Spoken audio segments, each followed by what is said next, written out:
Euforia pemilu 2024 sepertinya sudah semakin seru ya. Dalam hitungan hari, kurang sebulan lagi nih, kita akan berbondong-bondong nyoblos ke TPS, alias tempat pemungutan suara, untuk menggunakan hak pilih kita dalam rangka menyukseskan sistem pemerintahan yang demokratis. BTW, sudah terdaftar belum sebagai pemilih tetap? Jangan sampai lupa ya, gengs. Oh ya, buat kalian yang masih pemula nih, ada yang tahu nggak seperti apa pemilu di Indonesia dari masa ke masa? Yuk kita cari tahu. Pemilihan umum atau yang lebih dikenal pemilu di Indonesia sebenarnya sudah mengalami perkembangan yang signifikan. Yang masih jarang masyarakat tahu, pemilu pertama kali itu diadakan pada tahun 1955, bukan 1945. Karena pada masa awal kemerdekaan, pemerintahan kita masih harus menghadapi pengakuan bangsa lain, juga perdebatan soal bentuk pemerintahan yang tepat, mulai dari Republik Indonesia Serikat sampai Republik Indonesia yang bentuknya masih parlementer. Pemilu tahun 55 ini dianggap paling demokratis loh, karena pada saat itu pelaksanaan pemilu untuk memilih anggota DPR dan konstituante yang diikuti sebanyak 29 partai politik dan menghasilkan perolehan suara yang cukup merata. Banyaknya partai politik ini tidak lepas dari peran Bung Hatta selaku wakil presiden yang saat itu mengeluarkan maklumat X. Bung Hatta beranggapan bahwa siapa saja sebagai warga negara mempunyai hak dan kesempatan yang sama untuk dapat menjadi perwakilan rakyat dalam mengendalikan sistem ketatanegaraan. Meskipun ya tidak lama setelah pelaksanaan pemilu 55 ini, Bung Hatta memilih untuk mengundurkan diri dari jabatannya sebagai wakil presiden. Di masa ini negara kita mengalami pencarian jati diri. Dari yang berbentuk parlementer alias adanya jabatan Perdana Menteri sampai munculnya kebijakan demokrasi terpimpin, yang mana Bung Karno sebagai satu-satunya presiden yang diputuskan menjadi presiden seumur hidup. Dengan alasan sistem presidensial dianggap lebih cocok, maka dalam perjalanan sejarahnya demokrasi terpimpin ini sempat berjalan sampai akhir kepemimpinan Soekarno pasca peristiwa 1965. Tahun 65 sampai 66 menjadi catatan kelam perjalanan bangsa kita. Sudah tahu kan peristiwa apa yang dimaksud? Ya, gerakan 30 September 1965 atas pembunuhan 7 jenderal yang berimbas pada pembubaran Partai Komunis Indonesia dan larangan ajaran komunisme di Indonesia. Pemilu selanjutnya adalah tahun 1971, yang mana ini merupakan orde baru akibat transisi kepemimpinan Bung Karno kepada Soeharto. Pada masa orde baru ini, sebenarnya pemilu sudah mulai diadakan secara rutin setiap 5 tahun sekali.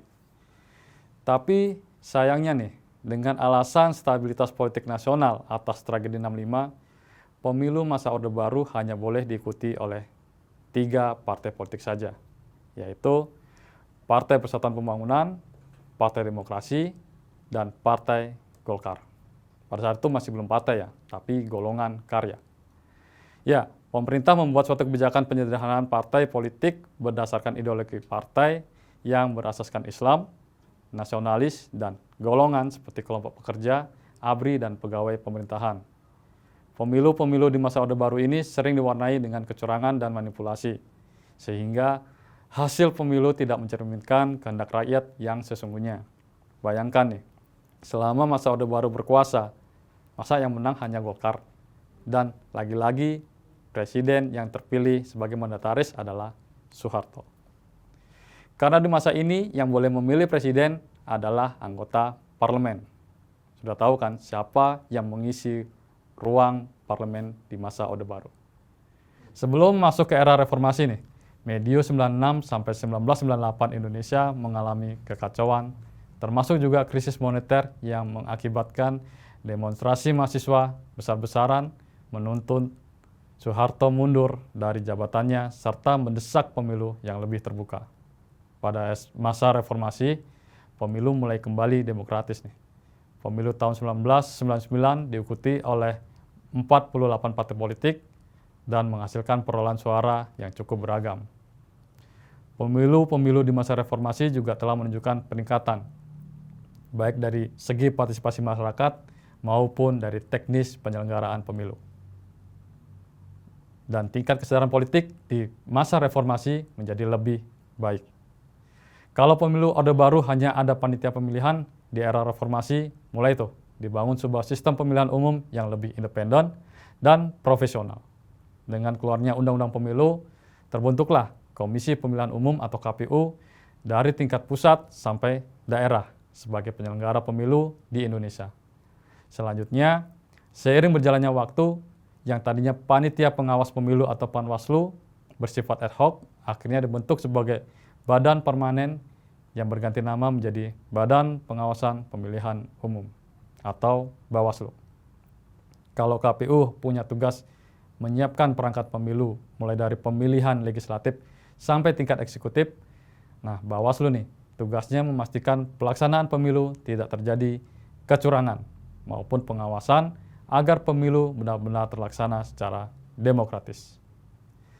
Selain profesionalitas penyelenggara pemilu yang semakin matang, di era reformasi ini, untuk pertama kalinya pemilihan presiden dipilih langsung oleh masyarakat. Tepatnya pada pemilu tahun 2004. Masyarakat punya kesempatan untuk memilih secara langsung siapa pasangan presiden dan wakil presiden secara terbuka. Tentunya masih dengan prinsip jujur, jujur, bersih, langsung, umum, rahasia, dan adil.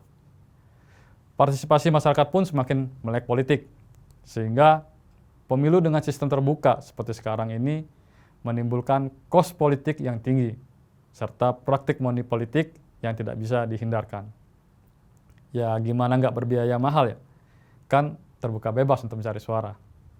Untuk pemilu 2024 ini agak sedikit berbeda, karena pada 14 Februari 2024 nanti masyarakat akan memilih secara serentak untuk memilih legislatif dan eksekutif secara bersamaan.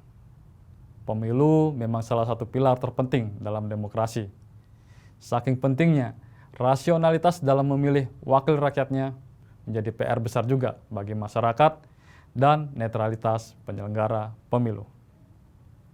Gimana nih Sobat Gempa Pos? Sudah tahu kan betapa pentingnya pemilu? Sebelum menentukan pilihanmu, jangan lupa kenali rekam jejak calon pemimpin yang akan kamu pilih.